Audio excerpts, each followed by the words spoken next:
word nerd, wordsmith, wordy, wordless. Oxford Dictionary says a word is a single, distinct, meaningful element of speech or writing, used with others or sometimes alone. We say each one matters.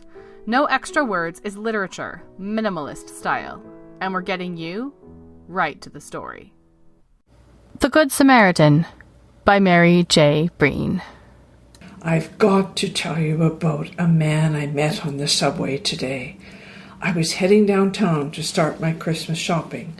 I just got myself settled when I saw this skinny guy heading right towards me. He had a top hat and a thick black beard and one of those long black jackets that I think are called morning coats. From the waist up, he looked like Abraham Lincoln, but that's as far as it went. Below, he was just wearing ratty jeans and running shoes. Anyway, he stopped right in front of me and bowed, lifting his hat and swinging it way out to the side. People looked to see if maybe I was the Queen of England. When I realized he was planning to sit down beside me, I thought I'd better hitch over to try to make room. Bill's always saying I take up more than my share. But this man, he just said, "Don't worry your pretty head, madame. This portion is more than sufficient." Imagine. Just then the lights flickered and a voice came on to say there was a problem on the tracks down at Bloor Street, so there'd be a short delay.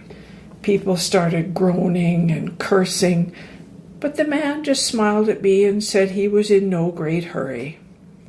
I told him I wasn't neither, because shopping is like going to the dentist. Avoid it when you can. He threw back his head and laughed. And then he told me he was on his way to the funeral of someone he knew long ago, and dressed like that.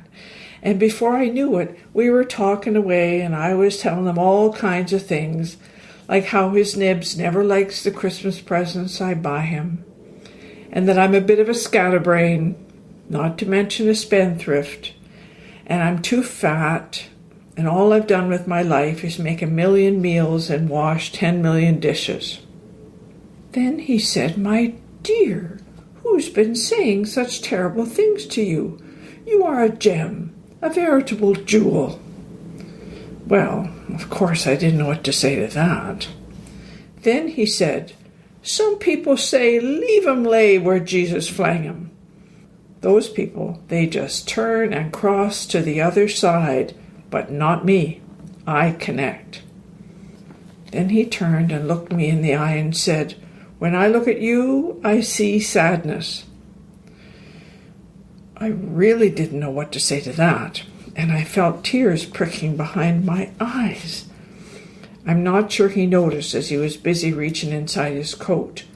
Then he brought out a flask and a tiny plastic cup, and he said I deserved a toast. So didn't we just have a little drink right there on the darkened subway car? It's probably against some Ontario law or another. Anyway, all I had to offer was some chocolate, but they went real good together. So we sat there, chatting away and sipping rum. He was like a priest, or at least like an old friend, 'cause I talked on and on. I told him about Bill's bad moods, and about our choir master who drives me nuts, and about all kinds of other things too. And he never interrupted me once. He made me laugh too, telling me about the peculiar people he lives with, like the woman who claims the only safe food to eat is turnips, and the man who keeps seeing the face of George W. Bush in tree trunks, and thinks he should have got himself on Oprah before she quit her show. The strange thing was that I felt completely happy, just sitting there on a stalled subway train, drinking rum with this stranger at 10 in the morning. After a good 20 minutes or so, the lights brightened and the engine started up and we got going again. My friend, that's what I have to call him because I didn't even get his name, got off at the next stop. But before he did, he turned back, tipped his hat again and said, and I'll never forget, "Remember, madame, God wants us to be happy." I know he's probably crazy, but that doesn't mean he's wrong. I was still thinking about him when I got home, and wouldn't you know it, Bill got off early on the one day I was running late. Right away, he was all cross that I was wasting money leaving the porch light on. I've tried, but it's no use explaining that I worry about him falling on the steps because of his bifocals. Then when he saw I was just beginning to make supper, he started on about how the house was cold, even though he likes me not to run the furnace too high during the day. And he wanted to know why I was wearing this old blue sweater with a hole in the elbow instead of looking more proper-like when he got home. I should have told him my royal robes are in the wash, but all I said was, "Never mind my clothes. I want to tell you about this man I met on the subway." I should have known. Of course, Bill said, "What man? What man did you go and talk to on the subway?" So I told him how the trains were broken down for a little while, and how this man and I got talking. I left out the rum part, and of course, Bill said the man was crazy, and I was even crazier for taking such a risk with a complete stranger. I asked him what could possibly happen to me in the middle of a crowded subway car in the middle of the morning, but he just kept saying you can't be too careful. I didn't bother to argue, but he's wrong on that one. I wanted to tell him what the man had said, but he cut me off, saying only an idiot would listen to an idiot. Next thing, he was complaining about the smell of fish, so I said, "But Bill, we're having salmon pie. You love salmon pie, don't you? Years ago, you said salmon pie reminded you of flipper pie from back home." And you know what he said? He said he doesn't remember saying that. And he's always been surprised that someone from Ontario would make fish pie. Then he started telling me he likes other pies just fine. Apple, blueberry, rhubarb, cherry, lemon. I told him I understood pie. And then he said he never much liked flipper pie, and he didn't want to be reminded of life back home quite so often. Well, I was floored. Normally, I don't crave hearing what Bill thinks about anything, but then I had to ask him about my meatloaf and my butter tarts, so I said, "Don't you like them neither? Have I been making them for nothing too?" He said no, he liked a good butter tart, though he didn't actually come out and say he liked mine. Now supper's done and the dishes are done, and I'm still all riled up. I keep thinking about my new friend, and for once, I really don't care what Bill says. It's sort of like when I had my first taste of this dessert called creme brulee. It's French, so that's probably not how you say it. But my niece Julie, she learned how to make it from a magazine, and after just one bite, I knew I had to have a second one and a third. And I wasn't ever going to go a month without creme brulee unless I find the strength to give it up for Lent.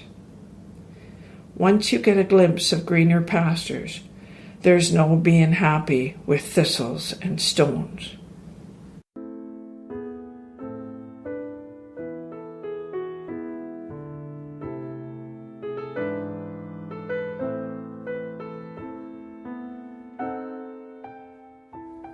Hello there! Welcome to No Extra Words, the Flash Fiction podcast.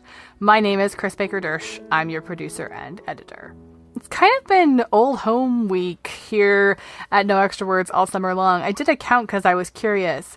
We have aired 18 pieces of short fiction over the course of June, July, and August, and 9 of those were by folks who had made previous appearances on the show. So we always love all of our contributors. We especially make friends with and get to know our repeat contributors. And it's fun today to have 2 repeat contributors on the show. So both of the ladies who are with us today have previously shared work. Joan McIntosh, who's coming up, not only had a previous short story, she also had her writing spaces air this summer as well. It's fun to work with people that we think of as old friends, and today's show is one of those shows I don't get to do very often, but every now and then I get a show where all the contributors read their own stuff, and so I get to step into your shoes and be a listener and kind of be along for the ride and just get to hear this fiction come into my ears without me being the one who's doing the recording. So, 2 talented Canadian female writers today, 2 previous contributors to the show, and 2 contributors who are reading for us their own stories. I had a lot of ideas for titles for this episode. A lot of them come out of Mary J. Breen's story that you just heard. Peculiar People was one that came to mind. God Wants You to Be Happy certainly was up there. I love the line about when her husband says you can't be too careful, and she says he's wrong about that. That really resonated with me. But in the end, what the stories that I'm sharing today all had in common is they reminded me of something my mother used to say. And it's interesting because this is forefront in my mind. My mother died when I was 16.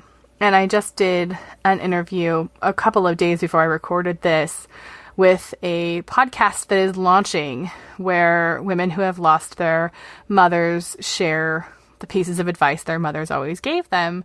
And that will air in a few weeks, and I'll be sure to let you know when that's out. But I was sharing this story with the host of that particular podcast. One of the things my mother told me that I've never forgotten, when I had my first job when I was 15, I had a coworker who I just couldn't stand. Couldn't get along with this person. We were just constantly butting heads, and I know now that that's going to happen in every workplace in the world, but I was 15 then and I didn't know that. And I was complaining about this person to my mother. And my mom was a very religious person in all the good ways. You know, she was one of those people who really get at the core of all great religions, which is love and love for your neighbor and all of that great stuff. And she said, we are all made in the image of God. So it's our job to find the God in people we don't like or people who bother us, because it's in there, because we're all made in the image of God. And that is something that has stuck with me all of these years later. My mother died about a year after she told me that, and she's been gone 22 years. And that has stuck with me for so long. And I don't think it's necessarily exclusively a religious message. I think the idea that there is divine in all humans and there's a specialness inside of us that we have to look closely for is an idea that doesn't necessarily have to be about any particular religious faith. At least I don't think so. And it is not the easiest thing in the world to do. And we are not living in a world right now where we are predisposed to like each other all that much when we don't see eye to eye on things. So it is not easy advice to take, but it is something that stays with me, that if everyone is made in the image of God, there really must be God inside everyone if you look hard enough. So I titled this episode Seeing the Divine because I think the characters shared on the stories today are those kinds of characters where when you first meet them, you may not initially like them, or you may initially think of them as an oddity, as a quirk, as a something else. But there's a humanity and there's a divinity inside of these characters that I think it's interesting. I'm not going to give away too much because there's a story you haven't heard yet, but it's interesting, these 2 main characters, how they react differently to the people and their oddities who are put into their lives. So that's where the title for today's episode comes from. It's a direct homage to my mom. We are going to get to that other story, Joan McIntosh's story. Before we do, I wanted to do a segment today, and this one came about quite randomly, but I thought it fit with today's theme of sort of peculiar people. And I want to credit Michelle Daw, former No Extra Words contributor and an active member over on the Facebook group, The 10-Minute Novelists, who posted this idea in that forum a few weeks ago. Saw a meme that was the image of a truck going off a cliff, and the meme was, the reason for drinking beer is because no great story ever started with after I finished my salad. And Michelle took that as a challenge and wrote a story called that started with After I Finished My Salad, and challenged the other members of the 10-Minute Novelists to do that as well. I couldn't resist that, nor could I resist a segment titled I'm a Meme Writer, which is what I'm calling the segment today. So before we get to our final story, I'm going to jump in with a quirky little piece of fiction I wrote that starts with the line, after I finished my salad. Before we get there, a couple of brief announcements. I hope you saw or heard our call for submissions. We're looking for women writers to take on the topic of choice.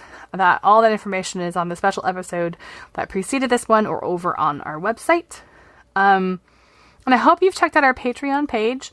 Patreon is where people who want to support the show can give us a financial contribution of as little as $2 per month. And there either is or very shortly will be a special episode over there just for Patreon subscribers at that $2 a month level or more. We are working towards our goal of $120 per month. That is what we need to get in order to be able to pay our writers for the fabulous work they do here on the show. So those are our quick announcements. We are headed on towards September, but in the meantime, here comes I'm a Meme Writer, followed by Lonely Key by Joan McIntosh to close us out today, and I will see you all next week here on No Extra Words.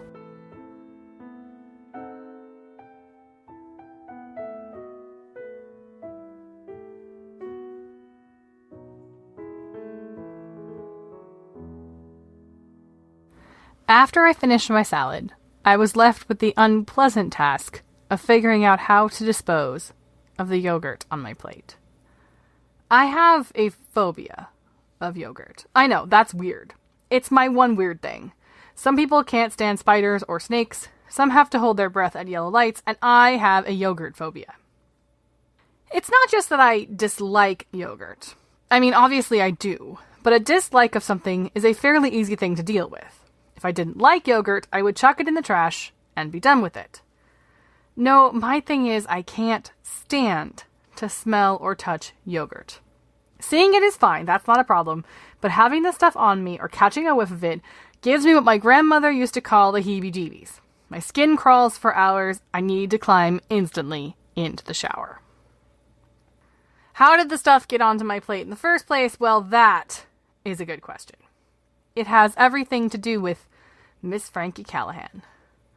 While I don't understand the presence of yogurt in the salad bar, I can live and let live. As long as it has not contaminated my lettuce or stunk up the cheese, it's fine. I'll work around it and let the yogurt lovers of the world have their way with the stuff, while I spend my time at the salad bar gathering the accoutrements for, a salad. But Miss Frankie Callahan, knowing that I was making a trip to wash my hands, offered to go get a salad for me. And since it was only the second time Ms. Frankie Callahan and I had had a conversation, I said yes. I'm not going to say no to Miss Frankie Callahan. Should Miss Frankie Callahan get a notion in her head to go to the moon, I would buy a spacesuit. I love her, even though she thinks it is appropriate to place a bowl of yogurt next to my salad, which is true love. At least she put it in a bowl. To not contain it somehow, to just allow that vile stuff to slide around on my plate, well, such a thing could not be born. Even for a smile from Miss Frankie Callahan. I had to figure out how to get it out of the bowl and into the trash. I could not figure out how to do so without touching the stuff and without Miss Frankie Callahan noticing that I was finding fault with her presentation of salad. And so there I sat, paralyzed with indecision, while Miss Frankie Callahan nonchalantly took the arm of my arch-nemesis, Peter of the Perfect Hair, and went out for a stroll for the remainder of the lunch break. A stroll I was quite certain I could have had, after I finished my salad, if only this substance called yogurt did not have me paralyzed. I always knew it would be yogurt that would be my end.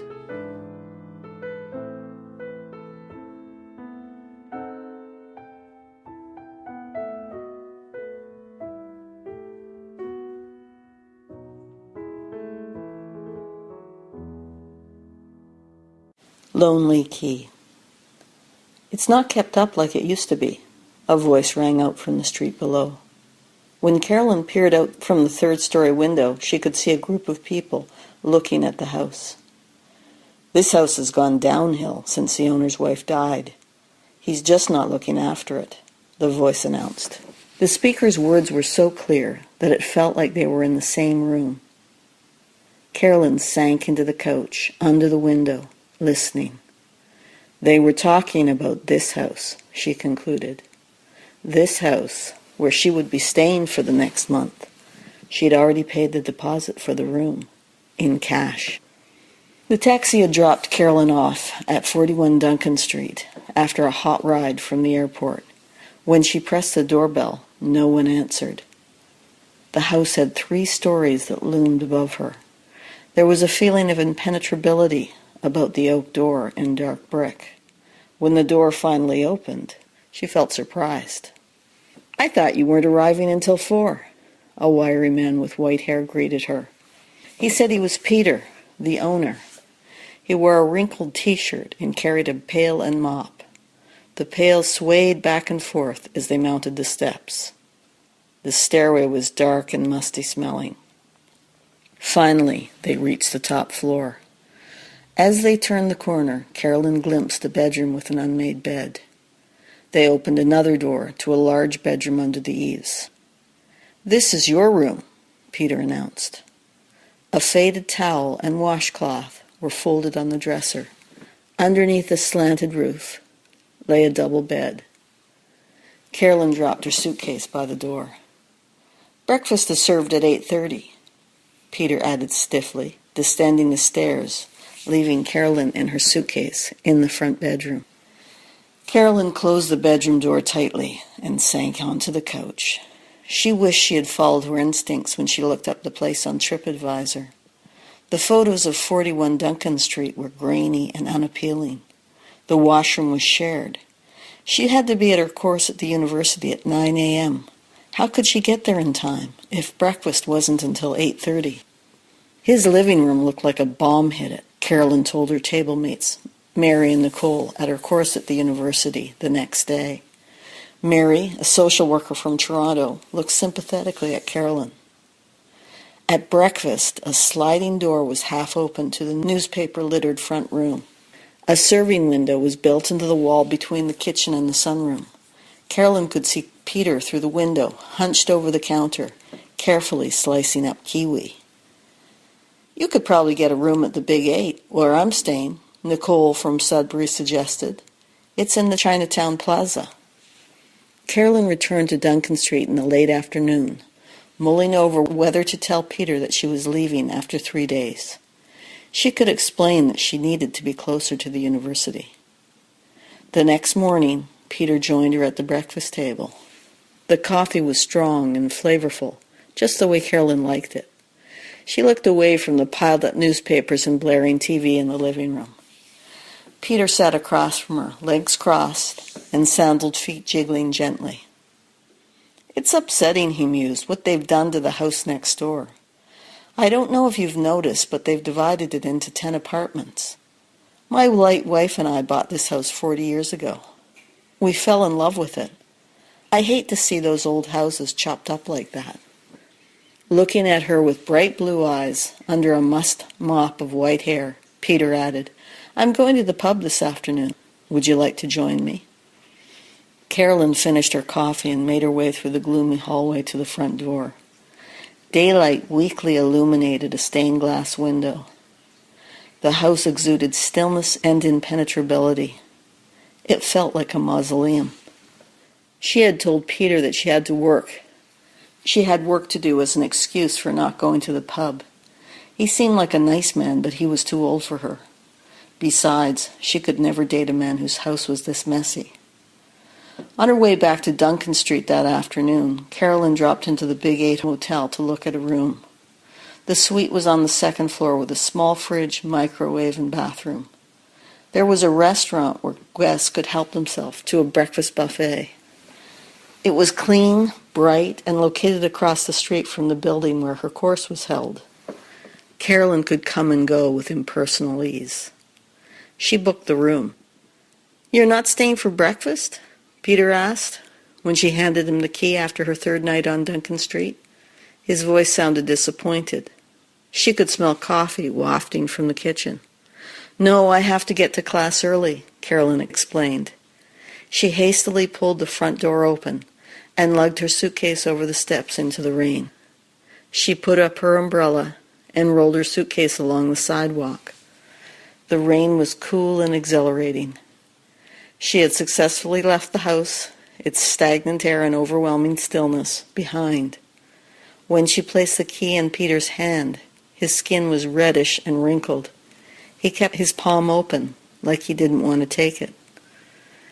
The suite at the Big 8 would be much more convenient, she reassured herself, inhaling the moist air as she turned away from Duncan Street. Why, then, as the wheels of her suitcase clattered along the sidewalk, did she feel a delicate ripple of sorrow? Why did the image of the kitchen light gleaming through the door crack and the lonely key lying in Peter's warm palm float to her mind? Thanks for listening to the No Extra Words podcast. For more information about today's stories and contributors, or to learn how to submit your own work, please visit us at noextrawords.wordpress.com. If you would like to support the show, please tell a few friends about us, or you can visit patreon.com/noextrawords to pledge your financial support. See you next time.